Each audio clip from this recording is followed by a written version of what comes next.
I spent a lot of days scared about this movie. I was really worried that it was gonna be awful or that I wouldn't connect with it. But what James Gunn has made with this film is something that distills so much about Superman. You've got the hope, the love, and the humanity. But what feels different about this one is that it's truly a comic book come to life. There's so many insane cosmic elements to this film that we've never really seen. A casualness of the everyday life of Superman, that he may fight an interdimensional being or a giant kaiju monster. The universe expands so broadly, but in a way that feels so casual. It doesn't feel like it's done to create this cinematic universe. This is the first film of the DCU, and it doesn't pull any punches, and I just had a blast. It's been such a journey getting here. It just flew by. And once again, I have seen a man fly on the big screen. It was an absolute joy and it restored so much faith for the future of the DCU, so much excitement leading up to this film. I've been reading All Star Superman, Kingdom Come, and all those things that like an amalgamation of what Superman is all about. Yeah, this may just be the film of the summer. At least for me. I mean, what do we have left? Fantastic Four. I'm very excited for that, but I don't think anything will come close. Already, I mean, we are recording this on opening day. It's already smashing expectations. The film is projected to have the biggest opening of the year at the box office. Of course it is. No one but Superman could make that kind of splash. Everyone seems to be talking about it. I'm wearing my Superman t-shirt, the Corenswet S, and there are people who are like, hey, Superman. And it feels like an event. Yeah, you walk out the cinema, you feel so ecstatic to tell everybody to watch this movie. I'm just so excited, man. That's the thing. This is exciting on every level I think for the past, present, and the future. I almost went and saw it again straight away, but let me tell you, it is hot in the UK right now, and I can think of nothing else but just getting a glass of water. Yeah, Not cool air. Yeah. yeah, but I do have my tickets booked for second time, and I might even make it a third. And that hasn't happened for me since 2019. And Mm. so, personally, this film means so freaking much. Cue that music. This is the Out of Time Film Podcast, where your hosts Tom and John discuss everything from blockbuster films to TV and games like there's no tomorrow.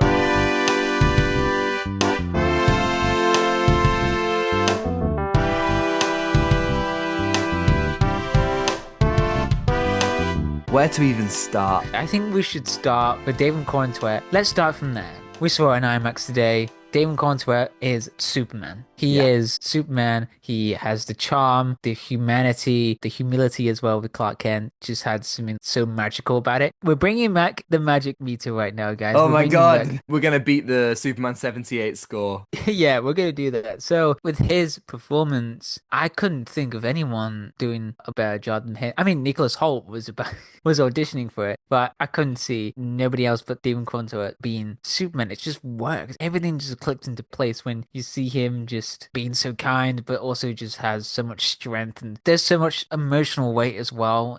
It just felt so hopeful. Yeah, he's great. You did it again, guys. You perfectly cast Superman. I've said it before, I'll say it again. There's not a single Superman casting that I have seen that misses the mark. And David Corenswet, he fits perfectly this Superman who has been going for 3 years. One thing that I liked about the marketing was that it kept things fairly vague. I didn't really know what the plot was going to be going in, but this is a Superman 3 years into his run. Everything is quite well established, and we explore tensions rising with Superman and with Lex Luthor and with the politics of this world and the trust in heroes. I love how Corenswet, he has this crisis of confidence that is a new kind of crisis of confidence to see for the character. That was very great. And right there alongside him, Rachel Brosnahan as Lois Lane. She's fantastic. She's wonderfully funny, but also very sharp and very, I don't want to say threatening as a journalist, but I wouldn't want to be interviewed by her. I'll tell you that Yeah, much. very witty, yeah. And to complete the trio, as I said in our last video, you got to get all three right. You've got to get Mm. Superman, Lois Lane, and Lex Luthor, and all three of them in this movie are fantastic. Nicholas Hoult as Lex Luthor. Hey man, just like never Oh, doubt the range that this guy has. yeah. He's such a little turd in this film. He just is this supremely arrogant guy who hates on Superman.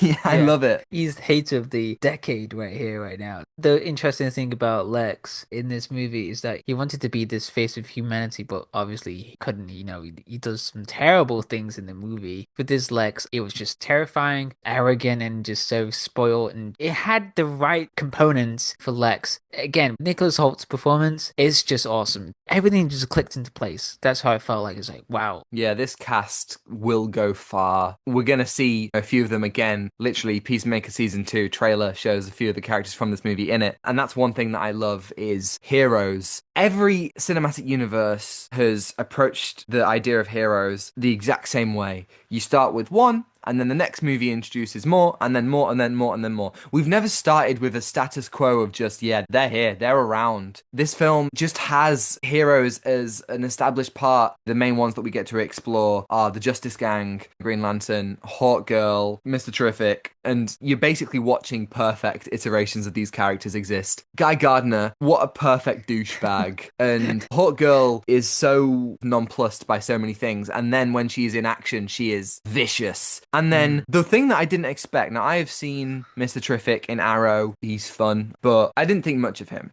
He is like the MVP of this movie. He was terrific. Oh my god, I love Mr. Terrific. I want to get the jacket that he has in this movie. It's such a cool. Can we just talk about production design just for 1 second? Production design in this movie is insane. It just has so much detail, especially with the suits. Mr. Terrific's design is so wonderfully cool. I hope to see him more. He's just a badass. He's not quippy. Every hero feels extremely different in this, and that's great. Superman is sincere. Guy Gardner is an asshole. Hawkgirl is snarky. Metamorpho is fearful, almost. And of course, Mr. Terrific is just badass. I don't know what to say. He's very nonchalant. Very reserved as well. He's very reserved. He's a man of few words. Great reactions as well. He's got great reactions to some of the things that are going on. He's so good, and he gets a fantastic action scene. James Gunn, he can't help himself, give us an action scene to the beat of a song. I loved that. To go further on what you're saying about the production design, the world that they have built for Metropolis and the other locations we visit, it doesn't feel like our world. It feels like this comic book world come to life. Metropolis with the Daily Planet, with the globe on top of it, and LexCorp being this building that defies gravity almost, and all the costumes. Metamorpho, that's practical. That's not just like a CGI creation, that's practical. And I love how all the Justice Gang, they have their Lord Tech corporate suits, and as good as Mr. Terrific looks,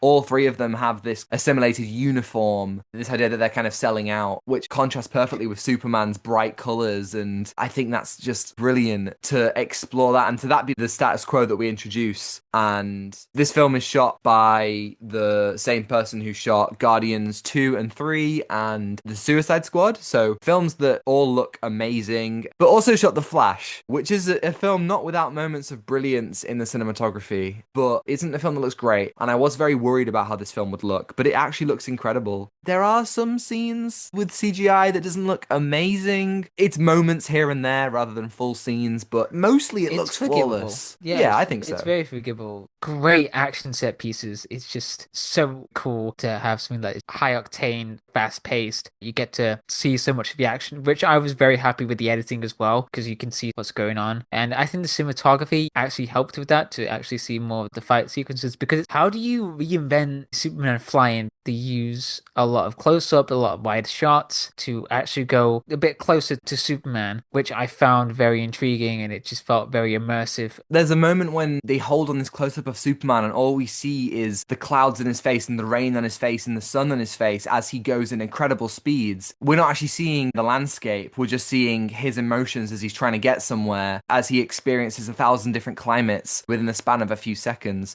It's really cool, and there are bits where the camera's kind of struggling to keep up with Superman. It's frantic, but also there's bits where it's graceful and where he's kind of weaving in and out, and it looks really, really great. I love that every filmmaker, they're adding just their own spin on it. James Gunn, the way that he moves the camera, there are these incredible like swooping moves. It's stuff that we've seen from him before. I loved it again in the action. As you say, it's not quick cut, too fast. There's a lot of great dynamism, and Superman faces a lot of threats in this, but we get to see a good range of tactics used and superpowers, but also there's a heavy emphasis on saving people. It's not all bang crash. There is the save the people, every life matters. There's a bit where Superman saves a squirrel, just little things like that, just really cool to see. Definitely that helped to see him as a human. Well, obviously he's an alien, but he is human essentially. Like he grew up with human parents, and something about that saving this girl that has this impact. He'll save anyone. He always tries to find a way to find goodness in the world, which is very hard in this day and age. But something about seeing the Superman film, it just had faith in humanity, especially over the kaiju fight. That whole sequence was very cool. He doesn't want to kill the kaiju. He's like, let's get it somewhere. We can help it. We can study it. That layer is really great. The human aspects of this film are fantastic. You get it most through Lois, and the Daily Planet crew are all there. There's a lot of Jimmy Olsen. Jimmy, yes, he's so Jimmy, oh my great. God. He's so fun. He's this womanizer, ladies' man for reasons that never really become clear. He just has It doesn't insane make aura. sense. It doesn't make Yeah. sense because he's just like this bumbling guy just looking around. Like, why are these women looking at me? Especially, could we go into spoilers or should we Yeah, just let's do it. Rest assured, see this film and see it See at the this cinema film. while it's out. This is fantastic. I must see, I'd say. But with Jimmy Olsen's storyline in this one, it was very funny. He gets inside knowledge from Lex's girlfriend, Eve, and that was very funny. Jimmy was like, what is going on? I just want a story for my news, okay? I just want an article about Lex. Apparently, James Gunn is considering a spin-off about Jimmy Olsen, a TV show. And I tell you what, I'm so in. You make a Please. Superman's pal Jimmy Olsen show, I would love it. And apparently also they're going to do one for Mr. Terrific, which is just brilliant. Let's go. I'm so Great. in for that. They are just like short shows with Jimmy Olsen. We don't really see a lot of him nowadays. It's just Yeah, it's like true. this character is part of the Daily Planet. They balance this tone of sincerity and goofiness. I think a lot of people think this is going to be like James Gunn's Guardians films or like his Suicide Squad films. It's not like that. It is much more heartfelt while having the comedy. And I think the comedy, there were some really, really funny moments. There are a couple of moments that I thought maybe we could allow the emotions to sit. There's a bit where Superman, at the end, he says to Lex, I'm as human as anyone, and this is what makes me human. And Lex is like, well, that doesn't fucking matter. And then Crypto just comes in and starts biting Lex. And I would have liked those emotions to sit. It's one of those moments where I was like, James, you almost had it. You almost had it. It is small things, like the CGI, small things here and there. But Yeah. largely, it's not something that I'd be like, oh, I hated that. The emotions really started to settle in throughout the movie, but two important ones. One, where Clark talks to his dad. Oh. Man, I teared up because of how incredible that was, because Yeah, me too. we don't really see Jonathan Kent alive in the universe. Yeah, I mean, that's And it. Like, we just never see him alive. The whole time I was like, but you better not have a fucking heart attack. we're sending you to the A&E, okay? Yeah, I was like, stay with me, brother. Come on. Stay with me, You brother. can make it through the Stay on the movie. front line. This is the first time that Jonathan Kent has made it through a movie. I mean, well done. Well, hey, done. You well, did well it. done, everybody. Give him a clap. But honestly, when I saw him talk to Clark about growing up into this world, I just never felt so happy. Just tearing up, and it just felt so impactful for Jonathan Kent to be an amazing father, honestly. It mirrors a lot of things that are happening in this movie, and Jonathan Kent just saying the most important things about Clark navigating through this world and saving people. Yeah, they really nailed this kind of small town, wholesome vibe when they go back to Clark's parents' houses, and the beautiful speech of your choices, your goodness, that's what makes you so special. And human. And human as well. Yeah, just brilliant. That whole scene, Lois gets to see his childhood bedroom and she sees this little punk rock kid. I so adored that. That's what I wanted more of. When they got to the Kent farm, I could have watched an hour of that. This film takes on a lot and it never loses focus, is what I loved, is that Superman is at the center of it all and we get so much more of him. I don't think it is darting all over the place and overstuffed, but it is a little bit too short. This film needed an extra 20 minutes, and that moment where we get to slow down at the Kent farm is what I wanted to see more of before we head into the third act. That would have been amazing if we properly wound down a little bit more, because that stuff was so good. And the other thing we get to explore is this idea that Superman thinks that his parents from Krypton have sent him here for good and to help people because he saw only half of their message. But when the other half is recovered, we find out that they wanted him to rule because the people of Earth are weak and simple-minded, and they wanted him to have many wives and all these things. And it causes this massive controversy, and there's this questioning of Superman as an alien and as a good person and as this immigrant. There's so much to unpack that we've never even thought about before on the big screen. And for Superman to have to struggle with that, but then overcome it, that's some really great stuff. Yeah, and that choice to have Jor-El and Laura be antagonists that questioned so much about Krypton. That was such a twist that I didn't expect. And seeing Superman going into the spiral of people questioning him, is he truly a hero? Especially that he's trying to find Crypto. He even gets Oh, backlash for that as well. So, I mean, man, Crypto yeah. was a delight. It was just so lovely to see this dog. As a dog owner, I had so much fun seeing Crypto not listen to a single command because that is just my dog to a T. Just brilliant, this dog with its mind of its own. Just in the middle of an action sequence, seeing one of Miss Terrific's T-spheres and being like, a ball! Really great, but also when you see him being experimented on, it's really dark. This film does Really get really dark there. dark, Yeah, yeah. particularly the moment when Luthor does Russian roulette with a civilian who helps Superman out earlier in the movie. And you would expect the scene to not go as far as to kill him, but they do so surprisingly and so nonchalantly. They just kind of bang. That's it, he's done. And it's so sad. The film goes dark with these ideas of torture, and one of the most powerful moments of the film was dark and politically relevant and intense.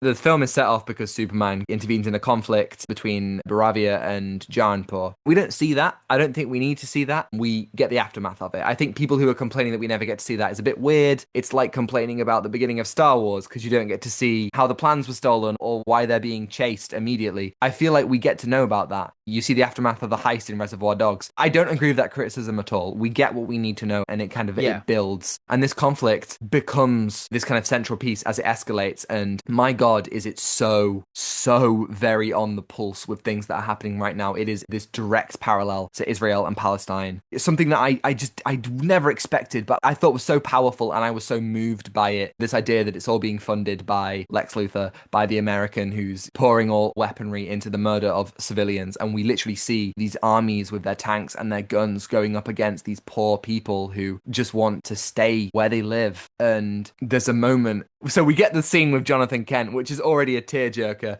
but the moment that made you, John, you cried at this moment. My Yeah. girlfriend who was with us cried, and in a shocking turn of events, I cried. I never cry Yeah. at anything, and I was beside myself. We see them all, and these kids, they raise this flag with Superman, and they start saying Superman, and then the adults start saying Superman, and they're all calling out for this person to save them, for somebody to come and help. And it's so horrible because that's not going to happen in our real world. There is no Superman who can come and save these poor victims. And in this film, it was so difficult to watch them being run down and kids having guns pointed at their faces. That's what's happening in real life. And then the Justice Gang, people who the whole time have been like, yeah, thanks to our Lord Tech sponsors, they're the ones who come to the rescue. They're the ones who come to help because Superman has inspired them to be good, to be better, to stand for something real, not just where their sponsor tells them to go, but Mm. for what is right. And they come and they save the day, and it's beautiful. It's Oh so my beautiful, man. God. When I watched that scene, I couldn't stop crying. It was so beautiful, but yet haunting to think about. It just reflects so much that's happening with Israel and Palestine. There's so much to reflect in this movie that I hope many people will get to see, to have those reflections. We're all human beings. We gotta look out for each other. And I think this movie is truly about, because you're looking out for each other. That's when the film was at its best, when it was this conversation about who we are as people. That's what every Superman film is about. It slots right in, but it also indicates this really exciting future for the DCU. We got a little cameo from Peacemaker, very funny. And there was also the cameo from Supergirl, hilarious. I had a great time with seeing them. Exactly, that's what it's all about. Yeah, the score as Exactly. well. Please listen to the score, because there's one Yes, track the that I absolutely score. love that gives me so much hope, being Human track. Yes. Oh, great score. Yeah, actually, I do want to talk about the score. I was a little bit unsure about them reusing all the John Williams music, and I still would have preferred something original, but they use it so well. And I am very sure that the Superman and Lois love theme in this movie is the Man of Steel theme. Yes. Just really clever. I mean, I'm not a musician, but if I am right, brilliant. To wrap up, where does this stand for you in terms of Superman movies?